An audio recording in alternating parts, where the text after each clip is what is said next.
여의도 타임즈 시간입니다. 개장 전에 아침에 나온 증권사 리포트 저희가 두 종목 선별해서 설명을 해드리고 있는데요. 미래 가치에 조금 더 투자 전략을 쏟아야 될지 그 부분에 대해서 함께 고민해 보도록 하겠습니다. 자, 오늘 첫 번째 종목은 이마트인데요. 여러분 아시다시피 이마트 어제 화제 일색이었습니다.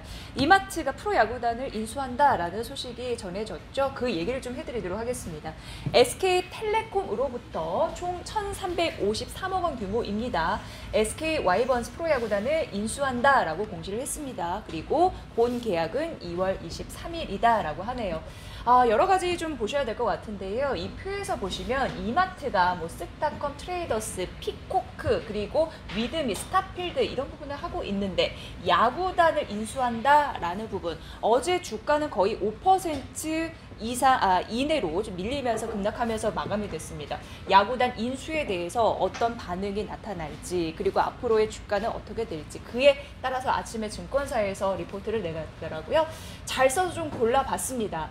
그런데 이 부분을 좀 보셔야 될 것 같아요. 투자 심리는 다소 악화될 수가 있다. 왜냐하면 뭐 호텔 같은 거, 레스케이프 이 부분에서도 좀 실망스러웠죠. 그리고 미국 슈퍼마켓 그런 부분, 굿푸드 홀딩스라고 그 목적과 중장기 전망에 대한 부분도 물음표였습니다. 그래서 이번 프로야구단을 인수하는 것도 이런 시각에서는 자유롭기는 힘들 수 있다. 하지만 이 증권사 애널은요. 인수 자체를 부정적으로 볼 필요는 없을 것 같다라고 얘기하면서 논리에 정연하게 몇 가지 이유를 얘기했습니다. 그걸 좀 얘기를 해보도록 하겠습니다.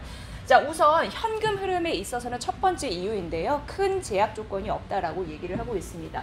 이마트 같은 경우에는 2019년부터 시작을 했습니다. 안 좋은 걸 빼내기 시작하면서 현금을 좀 창출하는 흐름들, 보유하고 있는 흐름들이 나타났는데 13개 점포를 정리하면서 유동성을 좀 공급하는 흐름들이 있었고요.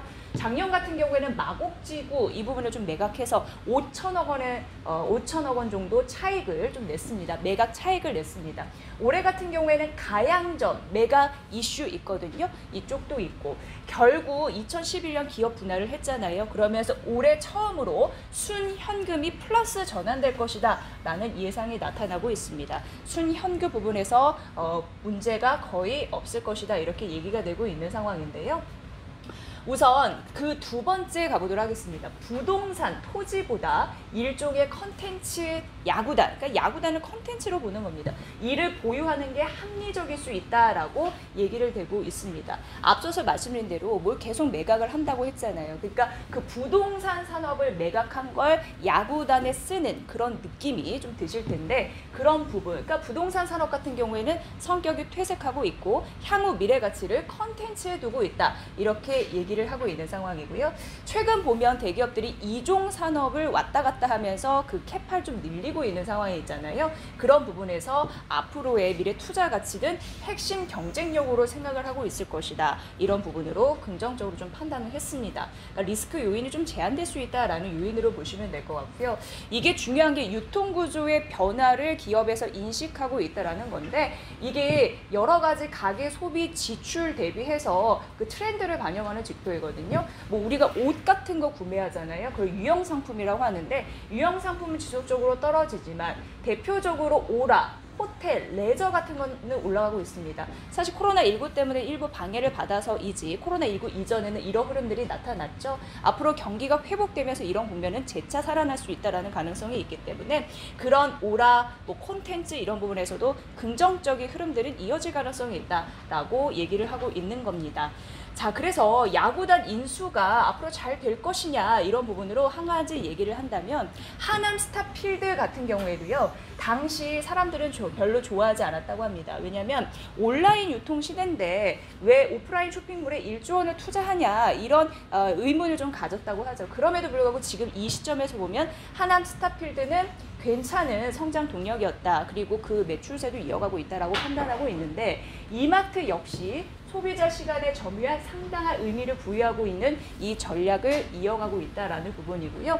회사 측은 야구단 인수 같은 경우에는요. 소비자 체험을 중시하는 경영 기조에 따라서 이루어지는 것이다 라고 하면서 긍정적인 앞으로의 사업 방향성이 있다라고 판단했다라는 겁니다. 여러분도 잘 이 부분 좀 보셔야 될 것 같아요. 그래서 목표 주가를 유지한다. 21만 원 투자의견 매수를 유지한다라고 증권사 애널은 얘기했으니까 이 리포트 한번 찾아보시면 도움 되실 것 같습니다. 이마트 프로야구단 인수 이슈 여러분들 잘 보시면 좋을 것 같습니다.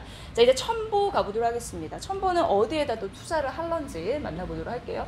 첨보가 유명한 이유는 2차 전지 관련주이기 때문입니다. 특히나 세계 최초로 중대형 2차 전지 핵심 전해질 4대 물질 중에 하나이잖아요. 이를 상용화한 곳이 바로 첨보입니다. 이런 긍정적인 부분에서 2차 전지 탑픽주로 그 역할을 다해낼 수 있을지 보셔야 될 것 같은데요. 일단 전해질 생산 능력이 굉장히 중요하다라고 말씀드렸는데 가파르게 늘리고 있는 흐름들이 나타나고 있습니다. 작년 같은 경우에는 한 1,500톤, 그리고 올해는 4,000톤, 그리고 22년에서 23년도에는 12,000톤 생산 능력을 확대할 것으로 예상되는데 수요가 있으니까 이렇게 능력을 좀 확대하겠죠. 그런 부분에서 공격적인 캐파 투자에 대한 내용들 확인해 보시면 도움이 되실 것 같습니다. 자, 중요한 부분은 고객사 수요가 있기 때문에 공격적인 증설 추진이 가능하다라는 부분이고요. 증설 효과가 본격화된다면 아무래도 연간 매출액이 뛸 것이다라는 얘기입니다. 그리고 2차 전지 소재 사업의 이 기여도 역시 앞으로 높아질 것으로 예상이 되는데 대표적으로 올해 65%까지 늘고 그리고 공격적인 증설을 감안하면 23년도는 85%를 차지할 것이다. 이렇게 예상이 되고 있어서 이런 부분이 실적단의 기대치를 높여주는 그런 요인이 되지 않을까라고 예상하고 있습니다. 4분기 잠정 실적을 매출에 450억 원, 영업이익 100억 원으로 전년 동기 대비 한 30% 이상 증가할 것으로 예상되는 상황입니다. 4분기 실적에서 긍정적인 부분 보시면요. 앞으로도 시장 성장에 대응해서 물량 확대 추세는 지속이 될 것이다라는 예상 나타나고 있습니다. 보셔야 될 것 같고요. 지속적으로 전해질 쪽으로 매출 성장세는 이어질 것으로 예상이 됩니다. 전반적인 긍정적인 부분 보셔야 될 것 같고요. 그리고 한국의 2차 전지 업체 대표적으로 LG화학, 삼성, SDI, SK이노베이션 있는데 주가 상승했잖아요. 이 덕에 주가 멀티플 상승 요인이 있지 않겠느냐 이런 얘기도 했으니까 보셔야 될 것 같습니다.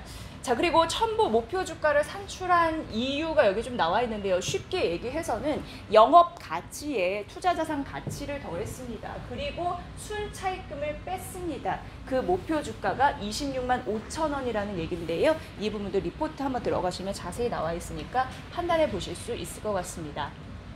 투자이익 매수 유지했고 목표 주가 올렸습니다. 26만 5천 원. 말씀드렸다시피 계획된 증설이 마무리되는 2023년 이런 부분도 긍정적으로 바라보고 있으니까요. 미리미리 고객사 수요에 대비하는 증설 효과, 장기적 실적 방향성에서 긍정적이다라는 첨보 리포트 여러분 참고해 보시면 될 것 같습니다. 자, 미래 가치에 여러분은 어떻게 투자를 하시는지 궁금한데요. 이런 부분 잘 도움 받으셔서 목석 가리기 잘 해보시기 바랍니다. 오늘 첨보와 이마트 두 종목 설명해 드렸습니다. 여의도 타임즈 시간이었습니다.